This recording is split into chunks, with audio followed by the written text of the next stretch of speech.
keep failing your technical interviews, and you want to know why. It's because you're making critical mistakes that I'm about to reveal. देखो भाई, काफी बार तुमने interviews वगैरह दिया होगा, तो गलतियां वगैरह भी काफी हुई होंगी उसमें। तो और अब का तो मार्केट कंडीशन जान ही रहे हो, क्या मार्केट कंडीशन चल रहा है, इतना टफ कंपटीशन हो गया है एंड जॉब ओपनिंग्स इतनी कम है। तो तुम अफोर्ड तो नहीं कर सकते हो कि तुम अपना मल्टीपल अटेम्प्ट्स, मल्टीपल इंटरव्यूज का मोस्ट इंटरव्यूज वही ब्लैंक शीट और पेपर पेपर या व्हाइट बोर्ड और नोट पैड पे रहता है। क्या कोई आईडी नहीं, कोई सपोर्ट सिस्टम नहीं, कोई ऑटो कंप्लीशन नहीं, कुछ नहीं, ठीक है। तो सबसे पहले इंटरव्यूअर खुद का इंट्रोडक्शन देगा, ठीक है। तो वो अपना नाम रोल एंड पोजीशन बताएगा, ठीक है। तो एक यहीं पे एक इम्पॉर्टेंट पॉइंट है जो मैं बताना चाहूंगा कि रिमेंबर नेम एंड पोजीशन, ठीक है। क्यों, मैं आगे आगे बताऊंगा इसी वीडियो में कि क्यों ये चीज इम्पोर्टेंट है। उसके बाद वो तुमसे इंट्रोडक्शन के लिए पूछेगा कि तुम अपने बारे में बताओ। तो जनरली इसका मेरा एक ही पॉइंट इसमें बोलना है कि ऑलवेज स्टार्ट विद आई, ठीक है, नॉट माई सेल्फ और वी। कुछ लोगों को मैंने देखा है कि वो वी से स्टार्ट करते हैं और हम बोलते हैं हिंदी में बात करने में। तो वो चीज नहीं, always start with I. I brings confidence and I is actually the correct, grammatically correct way of saying it. Okay, so I am Shivam Yadav, not my self Shivam Yadav, ठीक है। नाउ नेक्स्ट थिंग जो मेरे को बतानी थी, एक बार इंट्रोडक्शन दे दोगे तो इसमें एक चीज ये ध्यान रखो कि आउट स्मार्ट प्ले नहीं करना। मतलब डोंट हाइड द प्रोजेक्ट्स और internships in which you are not confident, ठीक है। नॉट कॉन्फिडेंट, ठीक है, वो चीज नहीं करना है, ठीक है।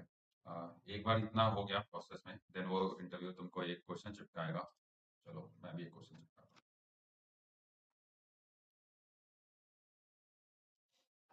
ये लो, एक क्वेश्चन मैंने चिपका दिया इसी तरह से। अब देखो, तुम्हारे सामने बता रहा हूँ इंटरव्यू करेगा क्या।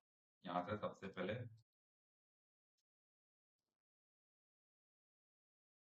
इसको डिलीट करेगा, देन इसको डिलीट करेगा, देन इसको डिलीट करेगा, और अब देखो क्वेश्चन तो वही रहा, बट उसने इंपॉर्टेंट इंफॉर्मेशन हटा दिया। क्यों? ताकि तुम खुद सोचो। ऐसे ही करते हैं, वो गायब कर देते हैं, तुमको बताएंगे ही नहीं, ताकि तुम खुद सोचो और उनसे पूछो, ठीक है। अभी ये क्वेश्चन पढ़ो, कैसा लग रहा है। Given an array of numbers and an target, return the two numbers such that they add up to target. Question complete है, ठीक है। अब तुम्हारा सबसे पहला स्टेप ये होता है कि repeat the problem in own words. ये भी इंपॉर्टेंट है। जैसे इसमें बोल रहा है कि आई, तो तुमको ऐसे बोलना है कि I have to pick two numbers from the array of nums and I have to add those two numbers, and the value of the sum should be equal to target. Is this what the question asked about? तो इस तरह से पूछना है, ठीक है। कि feedback क्या है, मतलब हर स्टेप पे तुमको, एट एवरी स्टेप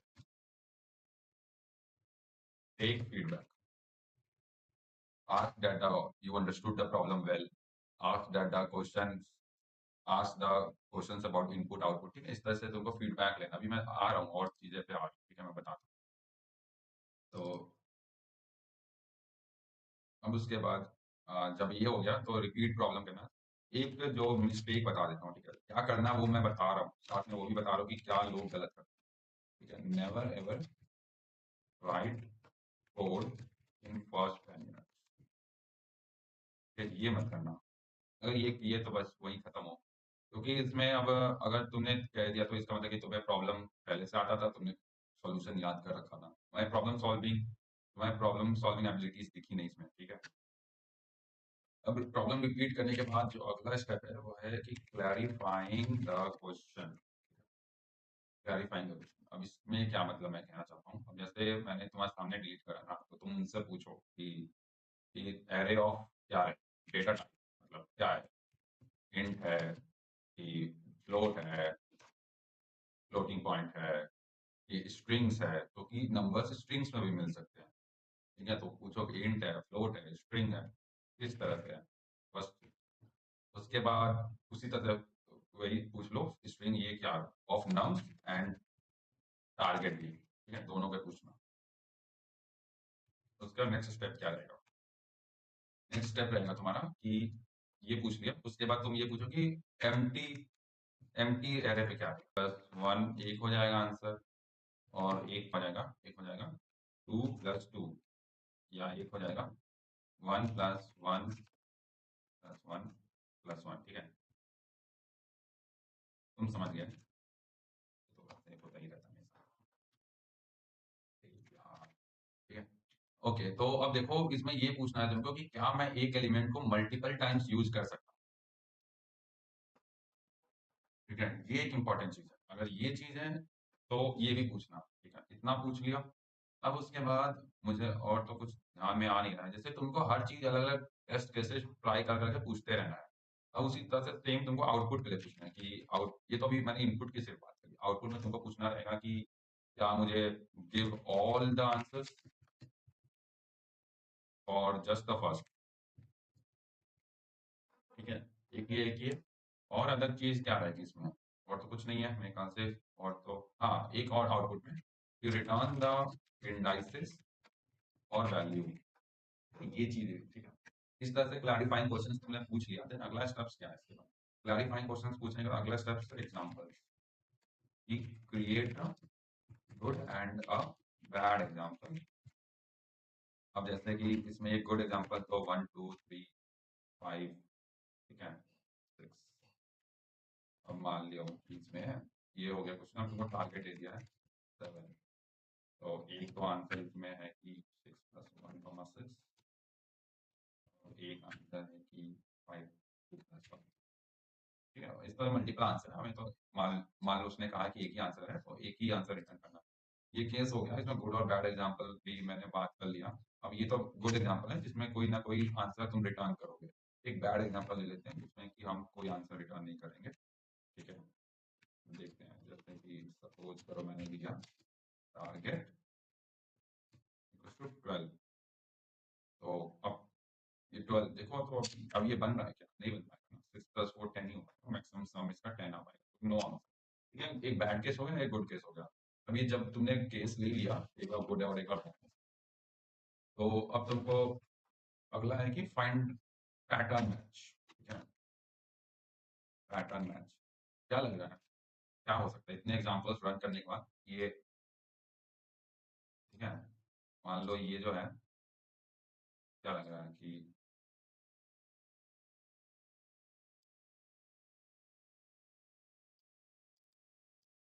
ठीक है, मान लो ये पूरा है ना, इसमें तो क्या लग रहा है कि ट्रैवर्स कर रहे हैं हम। एरे ट्रैवर्सल, ठीक है, एक पैटर्न तो ये दिखा एरे ट्रैवर्सल। एक बार जो क्लैरिफाइंग क्वेश्चन था ना, उसमें एक चीज मैं मिस कर दिया, तो वो भी बता देता हूँ कि क्या था, कि यहाँ पे इनपुट वाला ही पूछ रहे थे ना हम, तो एक चीज हमने मिस कर दिया कि इनपुट सॉर्टेड रहेगा और अनसॉर्टेड। ठीक है, ये चीज हमने पूछना मिस कर दिया, तो तुम बीच में भी पूछ सकते हो, बट बेटर ये होगा कि अगर तुम स्टार्ट में ही पूछ लिए सब चीज स्टार्ट में पूछ लिए तो ज्यादा बेटर। ठीक है, अब एरे ट्रैवर्स कर रहे हैं, तो एरे ट्रैवर्स के 3 मेथड होते हैं। ठीक है, स्लाइडिंग विंडो,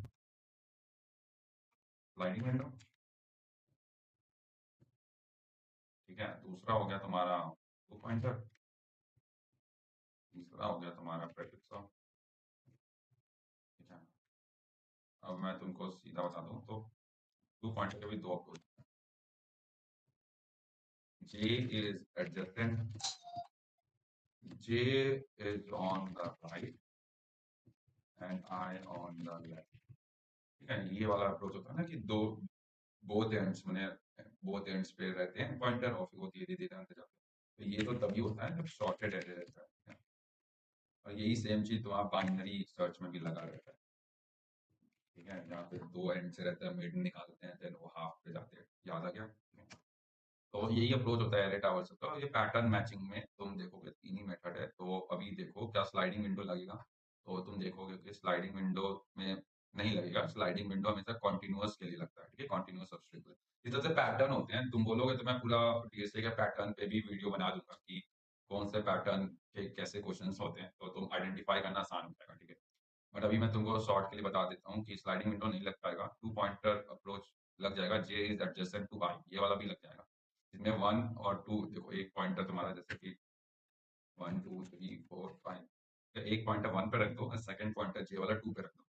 अब एक 1 के लिए equals to target minus nums of I, ठीक है, ऑब्जर्वेशंस प्लस सूडो कोड, ठीक है, सूडो कोड, ठीक है। अभी को इससे पहले अपना ब्रूट फोर्स बता देना, ब्रूट फोर्स लिखना नहीं होता, ब्रूट फोर्स बता देना एंड उसको बोल देना कि this is the brute force, this is the neat solution that comes to my mind, and but I think this will not work because the time complexity is of n square, ठीक है, इस तरह से बोल के आगे बढ़ जाना, ठीक है। यहाँ पे हो गया, देन हम आगे जाते हैं। ओके, सो एक बार सूडो कोड लिख दिया, एक्चुअल अप्रोच लिख दिया, ऑब्जर्वेशंस देख लिया, जैसे ये सिंपल क्वेश्चन, अदरवाइज ऑब्जर्वेशंस की भी जरूरत पड़ती है। काफी सारे क्वेश्चंस होते हैं डीपी के होते हैं, जिसमें 2D डीपी से 1D डीपी में कन्वर्ट करना होता है, तो वहाँ पे ऑब्जर्वेशंस लगती है, ठीक है। तो और काफी सारे और भी क्वेश्चंस है, बातें कभी इस पे डिस्कस करेंगे। तो अब इसके बाद हो गया, तो एक स्टेटमेंट है जो बहुत इंपॉर्टेंट है, is this sound good to you,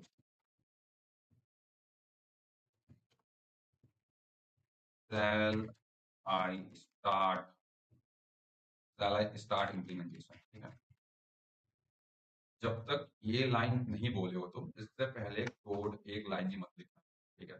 interviewer को हो सकता है कि जो तुमने अप्रोच बताया है उससे भी ज्यादा एफिशिएंट अप्रोच वो चाहता है, तो अगर तुम लिखना शुरू कर दिए और तुम वो अप्रोच लिख दिए, एंड उसका इंटरव्यू ने कहा कि no I want a much better approach, अब तुम्हारे पास टाइम नहीं बचा है, ठीक है, तो तुम कर भी नहीं सकते, तुम सोच भी नहीं सकते, तुम फंस गए।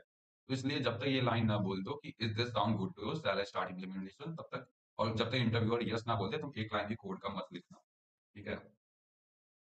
इसके बाद क्या है कि इम्प्लीमेंटेशन लिखो, ठीक है। उसके बाद तुम इम्प्लीमेंटेशन लिखने के बाद टेस्ट, टेस्ट में क्या वही dry run on good and bad examples,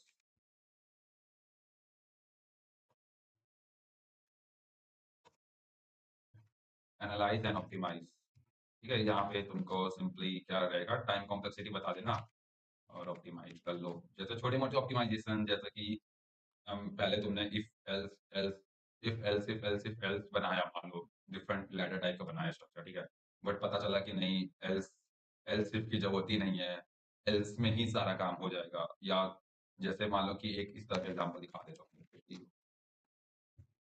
while I, और ठीक है, और मान लिया कि इफ के अंदर मैं समथिंग करके आई को इंक्रीज कर रहा हूँ, आई प्लस प्लस कर रहा हूँ, फिर एल्स के अंदर भी जाके आई प्लस प्लस ही कर रहा हूँ, और समथिंग अदर इसके नीचे कुछ लिखा हुआ है, ऐसे तो नहीं रहेगा बिल्कुल भी, ठीक है। तो क्या ही बताऊँ, मैं सी प्लस प्लस से मूव कर रहा हूँ पाइथन में, दोनों की आदत पड़ी हुई है,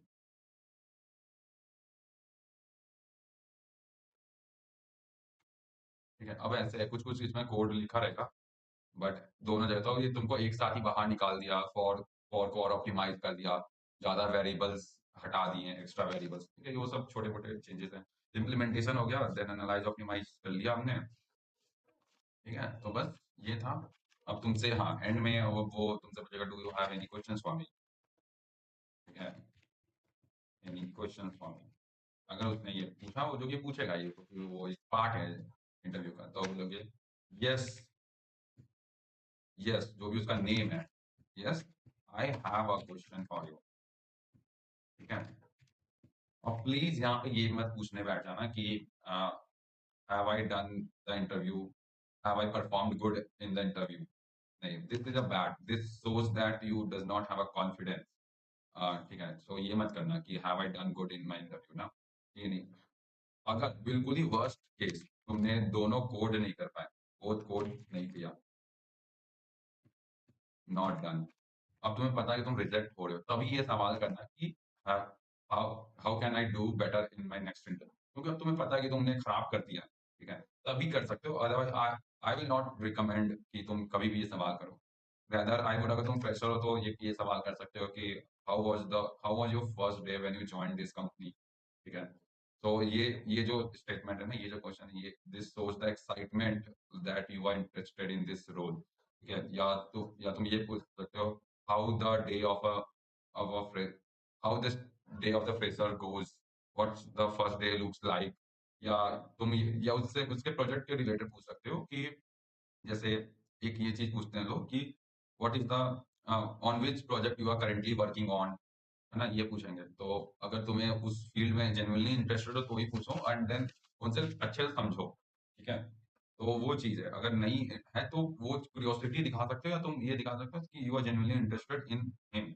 बट वो उनके में इंटरेस्टेड दिखाने का कोई फायदा नहीं है। तुम्हें अपना जॉब है, जो तुम्हारा इंटरव्यू सेलेक्ट हो जाओ, उसके लिए तुम ये दिखाओ कि I am curious about this role, about this company. So culture वगैरह भी तुम कंपनी का पूछ सकते हो, बट आई वुड अवॉइड कि तुम कल्चर पूछो, ठीक है, क्योंकि if the culture of the company is not good, है ना, है ना, so he the interviewer knows the culture of the company, but if you ask, तो क्या होगा कि इंटरव्यूअर को लगेगा कि यार इसको कल्चर की इतनी पड़ी है, हमारी कंपनी की कल्चर तो अच्छी नहीं है, तो शायद ये काम नहीं करेगा, सो मैं इसको पहले ही रिजेक्ट कर देता हूँ, ठीक है। तो इस तरह की चीजें होती है, इसलिए कल्चर वाला सवाल मुझे उतना अच्छा नहीं लगता ये। तो ठीक है, this is all from my side, thank you, see you in the next video.